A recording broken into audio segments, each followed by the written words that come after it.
Hey everyone, I'm Syvid, and for my final project at CS50, I decided to make a color palette generator as I'm interested in front-end development.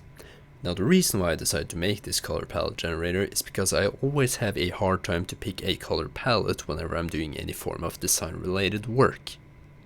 Now let me show you how it works. You can either pick a color with the built-in color picker that's part of your browser, or you can input a hex code manually by text.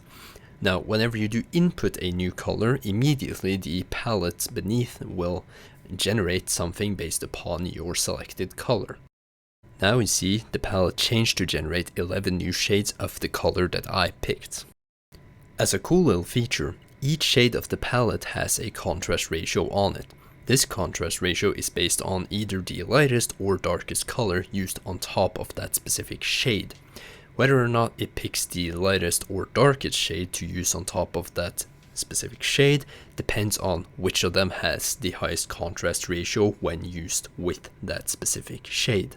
But just seeing the color boxes themselves isn't necessarily that helpful for people who use this website, so further down I have included some example components which actually uses the generated shades in order to help visualize how you could potentially use this color palette.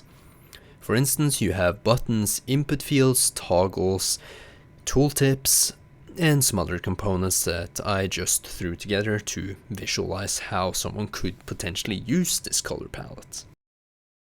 Now, as one small final feature, I added a way to share these color palettes.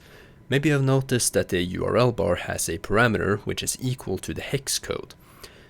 So now someone could, for instance, copy either the URL bar and send that to someone, or they could press the link button on the page which just copies the URL straight to the user's clipboard.